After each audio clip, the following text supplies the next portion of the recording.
shotgun. Somebody sees him, they're gonna plug him this year. Hey team, this is Daniel again with Brazos Valley Boars and Varmits. So this is me and my buddy Dustin, and we're actually getting to hunt with Brian from over with Carpe. Now, Brian has been a guy that I have reached out to several months ago, asking him some technical behind-the-scenes information about getting this YouTube channel going.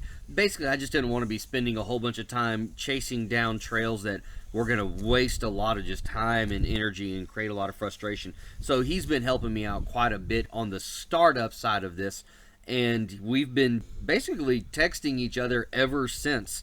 And he was saying that he was going to come down to my neck of the woods, and I was like, well, hey, we got to put a hunt on together. So we got to go out to one of my favorite ranches that I go on because I wanted to make sure that we got on some pigs. And this place has been a 100% guarantee get some shots at Hogs Ranch.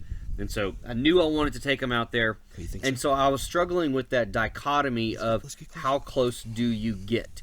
And I got so focused on getting to a spot where I thought that we could make a shot that I didn't realize, hey man, we're still 175 yards away.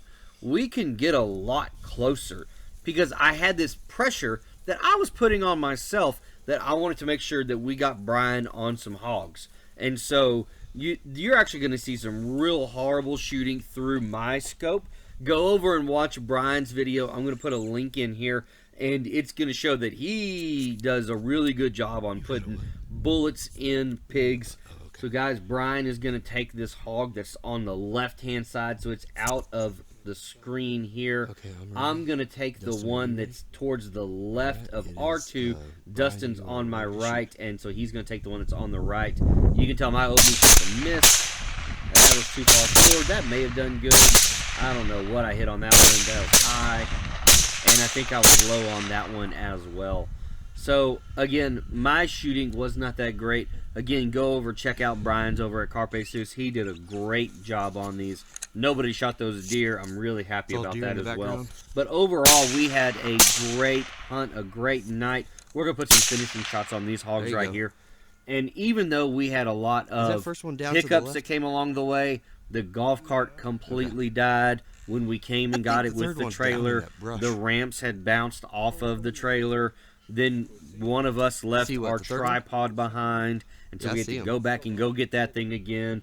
And so even through all of those things, guys, we still had a great night hunting. We had a lot of fun. It was actually nice to actually finally get to meet Brian and hang out with him. Super awesome, super cool dude. There's a second one screaming. And hopefully we get to do this again, but do it a lot better. And so guys, my big takeaway from this one is, yeah, even though you're trying to put on a good experience for somebody, don't let that get in the way of you doing what it takes to make it happen and make it happen right. Because otherwise, we could have recovered all three of them just easy, clean, quick. Not doing a whole bunch of shooting, but just real fast, got them all down right there. So guys, hope that helps y'all. I know these things sure have been helping me. So guys, whatever it is that y'all do, just be awesome at it. Bye.